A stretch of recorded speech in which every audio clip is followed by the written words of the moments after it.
Hello and welcome to another episode of Surveyor Says. My name is Tim Burch, and today I've got a really kind of a cool guest. I've told a couple people this already, and he's jumped off into the deep end of the business pool, which is really, really cool for someone of his age and experience, that he's going to bring so much intensity to the surveying profession through what he's doing here. So let me introduce to you Mr. Nolan Mark, surveyor located in Indiana, but you're multi-licensed a couple places. Tell us a little bit about you right here, right now. Well, thank you, Tim, and I appreciate having the opportunity to come on and speak. So, as you said, I did just jump off the deep end. I am now an owner. I am the owner of On the Mark Land Surveying here in Fort Wayne, Indiana.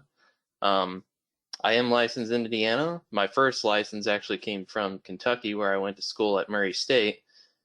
And then I just got licensed in the beginning of March in Michigan. So, wow, that's a big one too. Michigan's a toughie. So, congrats to you. You're knocking it out of the park in so many places. So, it was definitely one of the harder tests, I'll say. Yes, exactly. Well, good for you. I tell you what, tell us a little bit about not just, I mean, yes, obviously you jumped into business now. Tell us a little bit about what you're doing, extracurriculars. You're very active with the Indiana Young Surveyors, and tell us a little bit about what's going on in some of that and how you got involved in the extracurricular stuff. So, yeah, I am obviously the state coordinator for the Indiana Young Surveyors Network. Before that, I was chapter president. Well, technically at the same time, I was chapter president of our Northeast chapter. I've now moved on to treasurer of the Northeast chapter since I am younger and I can fill that position easily, and we don't have to switch the name as often for the banking. So just make it easier for everybody.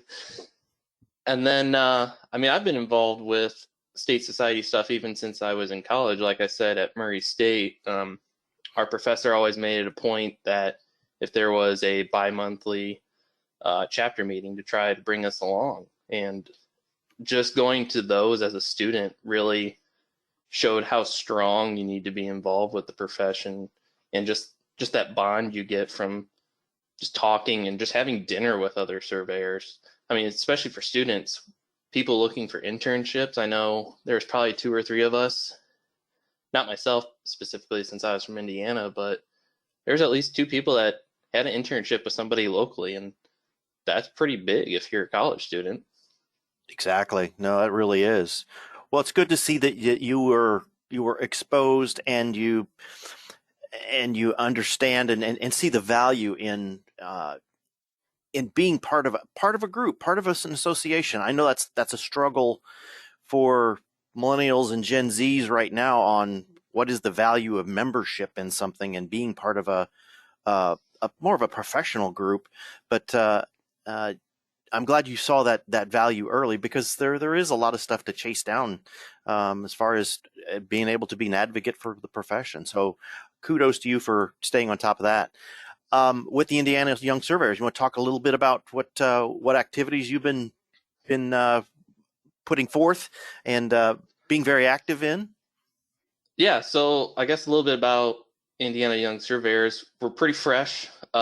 We started last year, right before COVID hit. We had just got done with convention. I was nominated by Tony Gregory, who is actually our NSPS state delegate, for those that don't know. So came out of convention in January. I figured, Surveyors Week coming up in March, let's rally some troops, let's get this thing going. We had a planned up meetup at a social venue in Indi. We're gonna have drinks, have dinner, just hang out, and then boom, everything with COVID hits. And it was actually a blessing in disguise, I think, because us Midwest folk, we just like to be home by 5 o'clock, be in bed by Yes. 8, just turn on the TV, maybe just get our PJs and relax. So fortunately, and here we are, over a year later on a go-to meeting, and that's how I actually had our first Young Surveyors meetup, was in, I believe, March or April, and we just got online and we talked, and I just kind of explained, here's what I've seen so far with NSPS Young Surveyors just from Instagram and getting to talk to a few people and connect. We've probably been going strong with 20 people so far actively. My email list has been up to 50, and I think we've kind of weeded out a few, but we're staying at 30 people that are on our email list and want to know what's going on. So that's pretty much typical of a chapter size for us in our area. Some of them are a little bit larger, some of us are a little bit smaller, but we've had a summer meetup that same year. We kind of were seeing how everything went, but it was outside at a state park. Everybody was able to social distance and judge at your own level. So we just had Siler Instruments do a box lunch for us, and then maybe some adult beverages here and there for those that were old enough. So Sure, no, that's good. So that was pretty much our year last year. We went to a convention. It ended up being virtual, but we still had some virtual meetings here and there. So now we're doing Roundtable Tuesdays every month. That was brought up because the two things that we kind of take away is that young surveyors should be a mentorship, looking for mentors and giving back when you're done. So still staying involved with young surveyors. And then two, networking. Those are the two big things I get out of feedback. So Roundtable Tuesdays, it gives us a chance to just even chat for 5 or 10 minutes before we start. And then just one Tuesday every month, we pick a topic and we just dive into it for an hour, hour and a half max. I think last week or this week, we went for an hour and a half. So like I said, some of us like to be in bed by 8 o'clock. Some of us like to be in bed by 9. So we try to keep it short. No, and I tell you what, I will say I have attended a couple of them, and they've been not just I won't say entertaining. They've been informational. They've been I think it's well received. I think your topics are on point with the laser scanning and talking about NGS things and the datum changes. I mean, they've been very, very good topics that are quite relevant with everything we're doing now. So kudos to putting that all together, and I hope to just continue to see it grow. You're right. I mean, when somebody says, "Oh, there's only 20 in the Young Surveyors network for Indiana," that's pretty darn good, considering, like you said, most chapters you don't get that much interaction either. So that's fantastic. So kudos to you guys for everybody putting that together. All right, so I'm going to back up just a second and ask, what was it that got you into surveying? Every surveyor has their story. Every surveyor somehow either fell into it or changed curriculum in college or what have you. What is Nolan Mark's story? So this is my surveying bear story, I guess you could say. Okay, good. I actually came across surveying and didn't realize it per se because I job shadowed a surveying engineering company my senior year of high school. We have the I-step testing here in Indiana. I don't know if we still do it. I've been graduated for a while. You know, I'm still young, but I'll throw it out there. I've been graduated from high school. I don't pay attention to what goes on there nowadays. But so I'd obviously already passed my I-step tests and all the other things we had to do. So we had the option of we could either sit in study hall for 3 or 4 hours, or we could go job shadow somebody. So I'd already kind of had the idea that I was going to be an engineer. Specifically, I thought civil engineering. You know, I thought bridges were cool, architecture was cool growing up, just construction in general. So civil engineering, that's what I was going to do. So I found the local guy. I was living in Auburn, Indiana, and he's like, "Yeah, you can come job shadow me, but why don't you go out with a field crew?" And I was like, "What's a field crew? You know, don't you guys just stay inside and draw all day?" And I actually went out with 2 guys. They were doing a cross sections on a ditch, a legal drain. And, you know, they were even asking me like, "Hey, go get the machete and go do this," or just walk along with us. And I thought that was pretty cool. And it kind of just went over my brain at that point. I thought it was just another thing of civil engineering. But right. I went to Trine University actually for 2 years. Played a little bit of baseball while I was there. It's up in Angola, Indiana. and I was doing engineering and balancing baseball and life, and kind of got to the point where, you figure out you're going to do baseball and it's going to end eventually. So everybody's got to hang up their cleats at some point. Yeah, So that was unfortunately, kind of my point. And engineering, I liked it. Didn't really like chemistry too. Couldn't really, I don't know. Chemistry one was cool. I could do, pouring in everything into the tubes. But once you got into chem two, it was just a little bit over my head. So I backed up a little bit, rethought what I really wanted to do. And I found 3 schools around me that were doing civil engineering technology. One of them, obviously, where I went was Murray State. There's West Virginia Tech. And I think the other one was up in Michigan. But I actually visited Murray State on my spring break, and I just fell in love with it down there. So started getting into the program. One of the first courses I had was plane surveying, the most basic class they taught. And I just fell in love with surveying and haven't looked back since. I mean, some people call me a survey nerd, and I kind of, I own that. I like surveying. So, and that's probably the point where my career started. well, that's awesome. I mean, yeah, and wear that survey nerd title proudly, because the rest of us do. We really, we truly we can be our own little group of nerds and talk our own language at times. Um, okay, so you go to Murray State, you graduate, you where do you go next? Where do you jump? Where's your career jump off to next? What did you get into? So I wouldn't per se recommending this to everybody, but my sophomore year, when I was, well, I guess my second year there, because I already spent 2 years before, um, we went to the NCAA tournament. So it was in Louisville. It was also, ironically, during our college spring break. So my wife, who was my girlfriend at the time, we went to the tournament on Thursday. They won. They were going to come back and play on Saturday. So Friday night in the hotel, I was amazed, and I was sending them out to about 11 companies from back home in Fort Wayne. The number one rule I always heard was never send a resume out on a Friday. And luckily enough, behold, I get one back, and he replies on Saturday, if you have, we'd love to have you. And so never send out a resume on a Friday, I would say. But Sure. I interviewed on a Tuesday or Wednesday with the company, and then I think by the end of the week I had heard like, hey, come and work for us this summer, and work from that summer, work from the next summer, and then even a little bit during my winter break. And that's how I got the ball rolling. Nice. So you fast forward a little bit, you get your Kentucky license, you get your Indiana license, and now you've got your Michigan license.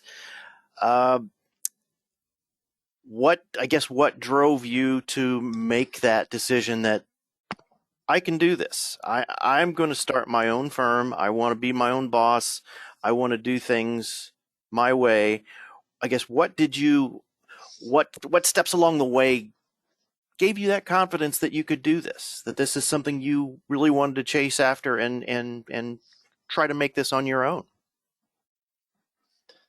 Well, my wife would probably say that ever since college, I've probably wanted to be my own business owner, because a lot of the guys that I saw down at college were single owners, sole proprietors, they were doing it all. And I really liked that. And when I got into surveying, I worked on a 2-man crew during the summers.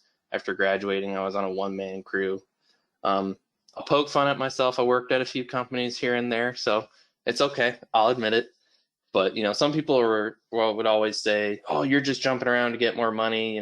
Some places I took a pay cut just so I could get the experience of what I needed. Some places I left because I was pigeonholed. And one of my biggest things has always been growth.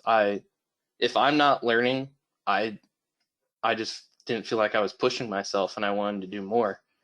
So going out on my own, I mean, I had done field, I had done drafting in the office, I had done CAD, I had done bidding, I have done project management, just, getting revenue and billing out every month. I mean, stamping jobs, I've pretty much done it all, and that's what I've always had the goal is to put my foot into every option of surveying I had. I may not be able to know bathymetric surveying, and there's some other aspects of surveying I don't want to dabble in because I'm not an expert, but I mean, topos, boundaries, altas, UAV, I'm a licensed pilot too. I mean, if it's surveying, I want to learn it. And if I don't have the expertise now, maybe somewhere down the way I can get the training. So I've always just wanted, I think surveying companies are going to start growing more into just surveying companies. And I hope that's how it goes. Or obviously, I started this path, so I always want to stay a surveying only company, but that's kind of where it went.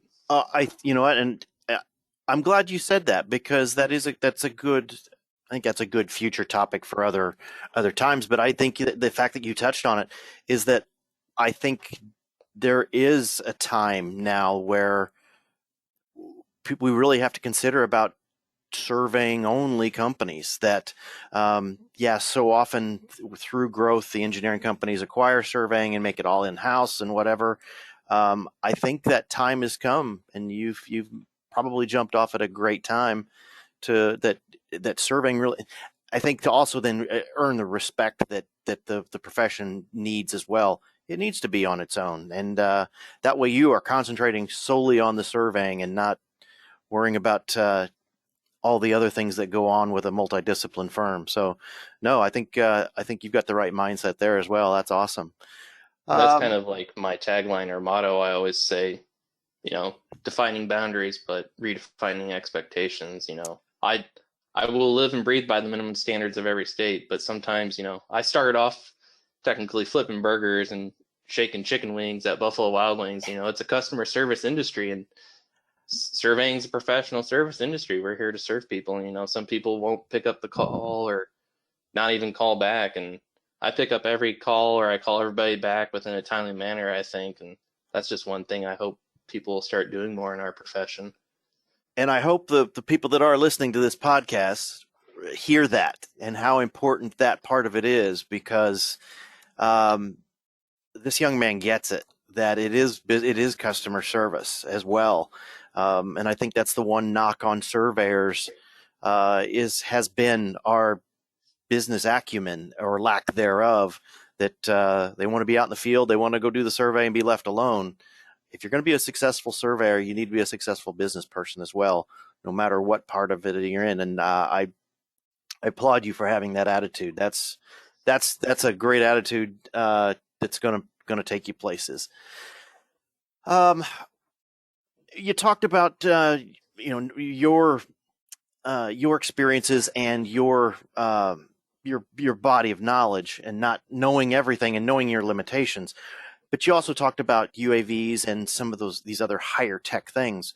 How important do you think, and how important do you see the technology continuing to grow in surveying and staying on top of this technology, and how it's going to grow the profession?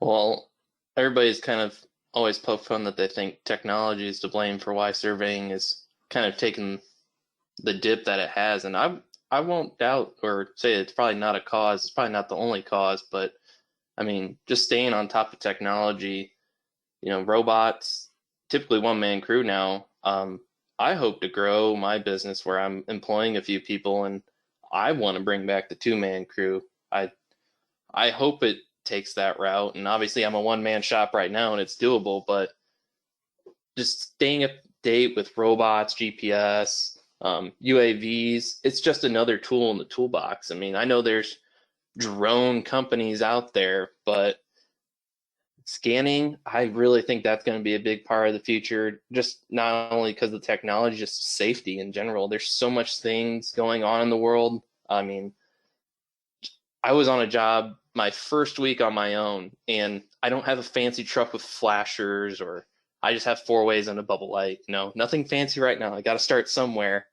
And I was digging up a section corner, and I had cones on each side of my truck in front of me, and here's this guy just bebopping down the road with his AirPods in and just doesn't even notice me. And I'm over here waving, and I obviously can get off to the side of the road, but it's not until he's about 100 feet away from me he realizes I'm right there. And it's just there's so many distractions, and technology can help us do some things. Obviously, you still have to physically measure a section corner and some other things and dip manholes, but I mean, even scanning manholes now, or anything you can do to make it easier, faster, we have to stay on top of it, because if not, someone else is going to figure out how to use it, and they're going to say you don't need a surveyor to do it. Right. Exactly. No, you've got that right on the money as well. I think I think by staying in front of this technology, I think it is going to give us um, really kind of a leg. I should say a leg up on the not necessarily the competition, who is like you said the proprietors, the drone companies, and some of these scanning companies. That I mean the tech. You hit it on the head. It's a tool. It's another tool in our toolbox, and um, I've comically said for years that the tool doesn't make the profession. I mean, I can go to Home Depot, buy a hammer. It doesn't make me a carpenter. Just ask my wife.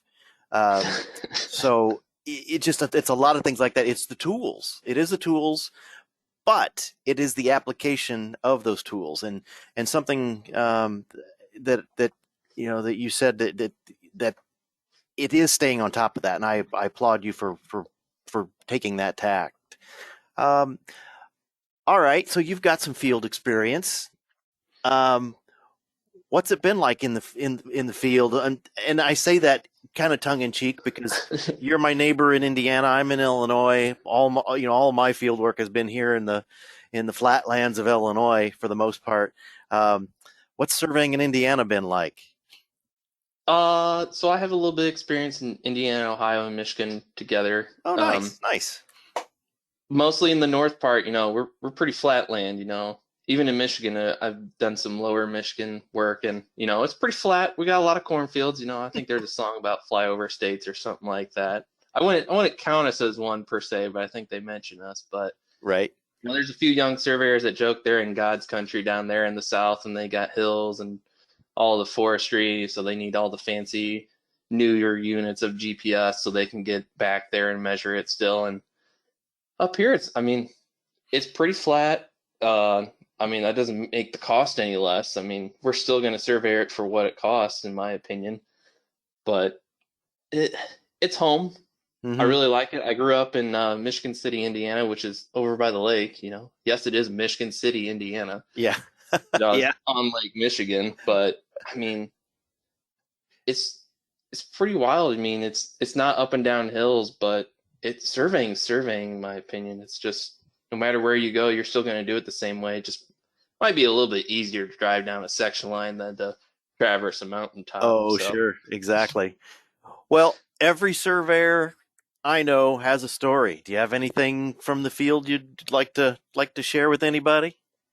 oh man, uh, I wouldn't say I have a story per se, but I definitely have. I guess my fondest memories have always been working with somebody else, which is now I'm on my own. I will miss that a little bit till I start hiring people, but my my best memories were when I was probably an intern and working with uh, one of my favorite mentors as a crew chief, and just we worked 60-hour days, sometimes 50 to 60-hour weeks. We would drive 2 hours every morning and afternoon in a truck to the job sites, and you just get a really good appreciation for those that are doing the same thing that you are. And we used to joke, I see you more than my wife, who was, and then at that time my fiance and girlfriend. It was just like you just get to know those people, and you have an appreciation for that bond that you build. So I really valued those internship days. And if you're a student or anybody and you're struggling finding an internship, which I highly doubt right now, but just cherish those days when you're on a two-man crew, because there's so much you will learn and appreciate. Well, and I tell you what, I do want to back up to something you said earlier. That you're talking about you're in startup mode, so it's just you, but you want to be able to get back to that point where it's two-man crew and provide somebody else that mentorship. Let's talk about that just for a second, and how important that mentorship really is to what we do. I mean, it's one thing to go to school and just learn everything you think you need to learn about being engineer, surveyor, architect, whatever. But now, I mean, surveying is unique in my opinion, and I'm curious to hear yours. Uh, on that field experience, on those real world experiences, and how do we get back to having two-man crews just for just that part of it?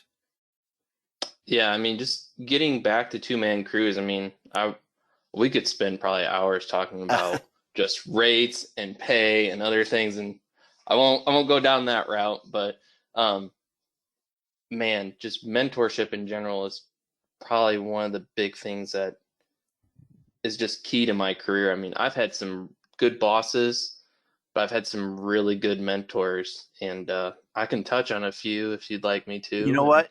Now's your chance to, if you want to call them out and call them out for what good they've done, and they all need to be proud because of where you're at in your career right now. Period. And that's still with a long career to go. So yes, have at it. Let us know who those people are. I'll work my way backwards, and I'll try to keep the list short because, like I said, I've had a few bosses and a few other people I worked with in my career. But I mean, starting backwards, at my last job at American Structure Point, I worked closely with Jessica Stapleton, and she was the Department of the Right-of-Way Engineering. And I'll tell you what, in my interview, I said I hated it. It was the last thing I wanted to do. And it wasn't even so much that I hated it. I just, when I was taught before, I just didn't have a good grasp. And it wasn't, you know, this is how we do it, whether it's right or wrong, this is how we do it. When I got there, it was, here's the 1975 manual, and we're going to do it how it's supposed to be done. And it wasn't like she told me I was doing it wrong, but she just said, here it is, if you have any questions, turn to this. And then I would turn to it or ask her, and she'd be right on top of it and give me feedback. So, I mean, just my last experience inside the office, that was amazing. And then before that, my best mentor is probably Stuart Eddy, who is my field crew chief that I was talking about. I'm a big person that if you start out in surveying, you should start out in the field because everything we do happens in the field. That's what the most exposure surveying gets. The guy on the side of the road with the camera or the tripod, obviously. But just working with him every day for 2 summers, ask questions. My first summer, I didn't even know if I really liked it. I did a lot of construction staking, and I was a guy pounding hubs every day, and we'd pound 100, 120, 150, some days 200 hubs a day in lath, and it was tiring. And then, he would turn to me and goes, when you're not here, I have to do this by myself. So you just appreciate that. And then the second summer I came back, it was, here's a set of plans. Start looking at them every day. So most of the time as the intern, I would sleep in the morning since we would get up early, and he would nap on the way back. But, every now and then that second summer, I would start looking at plans and just getting used to seeing it, because in school, you get a set here and there and you go, oh yeah, I can read a plan set. Can you lay out a plan set? Can you get used to seeing what it is? And just working with him in the field every day, just a great appreciation for him. And then since I said working backwards, if I got out of this and I didn't mention Andrew Kelly at Murray State, who was my professor, what an amazing guy. If you've ever had a chance to talk to him, or if you know him on this podcast, he will do anything for you to advance your career. Even now, he's retired, and we email probably once every 2 or 3 months, just checking in still. And he is probably the reason why I love surveying so much. Just laid out the groundwork, my foundation. We call it the fundamentals of surveying, and man, that guy just knew it all to me. And I just have a great appreciation for everything he did for students and just building people's careers. So. Very nice. And some other honorable mentions, I'll say John Payne, who was also a professor there. And then Trent Keenan lately has been helping me with just business questions. I mean, it's easy to ask somebody across the nation some questions and, your competitors in your area. Right. So. Now, we'll give a little shout out to Trent and the Mentoring Mondays. That's really taken off quite well. And yes, I know he's a big supporter of the your Roundtable Tuesdays as well. So that's really great. I mean, that's part of the beauty of the profession is that you're right. In some instances, we are competitors, but realistically, we need to prop each other up a little bit just to make sure that we're all doing the right stuff. We're all have the right mindset, and we've got each other's back. So no, that's great that you've had that many people in your life to help you and guide you along. So kudos to all of them as well. Like I said, all of them, I hope somewhere along the lines you're listening, you should be proud of this young man. So, but okay, well, like I said, and you're a busy man as well. I want to get you back to the grind of your new business, but I do want to wrap it up with a couple of things. There's always this ongoing question as of especially the last couple of years, future of surveying. Where are we going? What is there? Do we have a future? Do we have some possibilities? Where do you see the profession going? I mean, I kind of hinted at it earlier. I really hope that some surveyors realize our uniqueness, and a couple of engineering companies I worked at, we were viewed as the support staff, and I didn't really sit well with me. We can do a lot of things that they can't do, and I just really wanted to express that now, I guess, since I'm an owner and I can show I can do all these things. But surveying in general, there's some uphill battles we have, the technology, the getting back to, I don't know if we need 3-man crew or we need 10 guys out in the field staying all day camping like they used to. They say the hashtag real surveyors, but for me, I guess in my career, I think delicensure is just something we're going to have to keep fighting a little bit.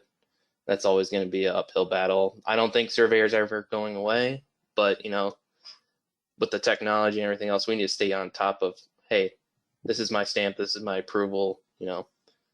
I know construction layout's a big topic. In Indiana, at least, if you're staking something a surveyor or engineer signed and stamped, then a surveyor should be responsible for staking it out.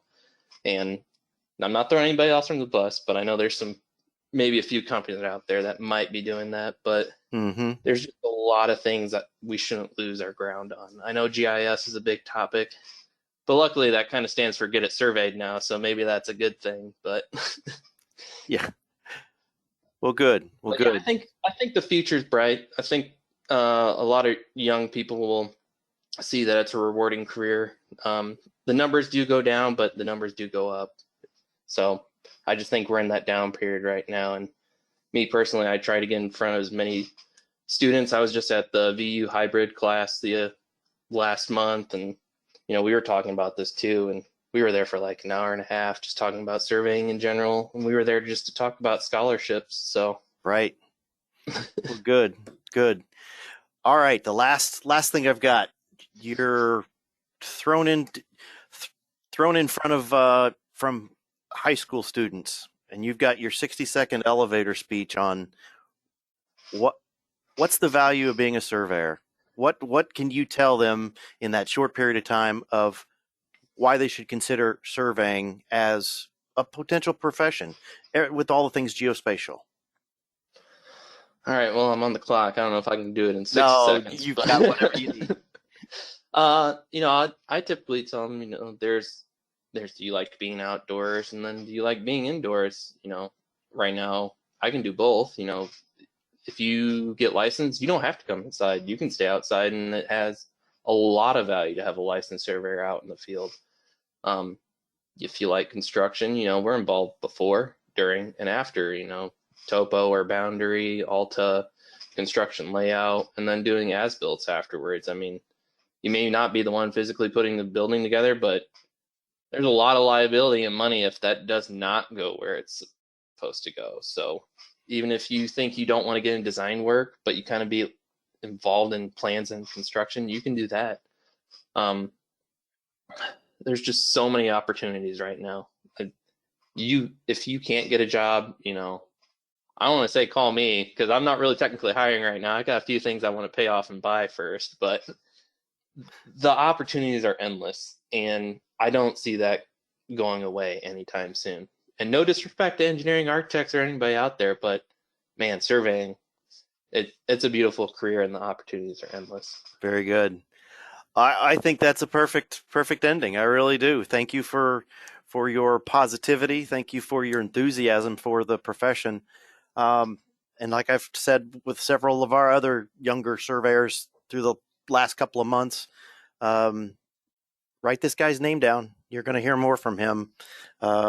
He's making some noise as a young surveyor, and he's going to continue to make noise in the profession. So thank you, Nolan. I appreciate you taking time out of your I'm sorry, it's your busy schedule. You've jumped off at a heck of a time, and it's good to see you going after it and getting busy and staying busy. So you just keep us in mind for things you need down the road as well.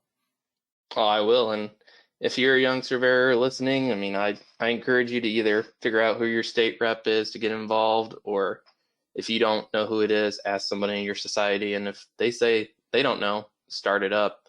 I mean, I think every state should have a network. And then on top of that, if you're interested in learning more about an international level of young surveyors, I know the virtual conference is coming up on May 15th, and technically you don't even just have to do the North American session that starts at 3 p.m. Eastern. You could do any or all of them. So just write it down on your calendar if you're interested in learning about surveying on an international level. So very good. But other than that, I really appreciate the time, and yeah, I am busy, so I got a few things to do after this. Okay, good. Well, that'll wrap it up for this week on Surveyor Says. Once again, this has been Mr. Nolan Mark on the Mark Surveying in Indiana. And like I said, if you need something in that area, shoot him a call. Otherwise, you will be hearing from him within the profession. So this has been Tim Burch. We've got a couple of great sessions coming up in the next few weeks. So listen, subscribe, all your normal places, and we look forward to hearing from you soon. Thanks.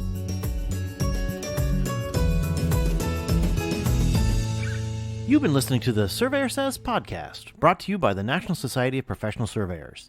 If you have any questions about today's episode or any other topic, please email us at info@nsps.us.com, and we are here to help. Visit our website, nsps.us.com, to learn more about our association, the programs we administer and support, our sustaining members, and information about future episodes of Surveyor Says. Subscribe to the podcast on iTunes, Apple Podcasts, Google Play, iHeartRadio, Spotify, as well as our podcast host, Podbean. And remember, it's a great day to be a surveyor.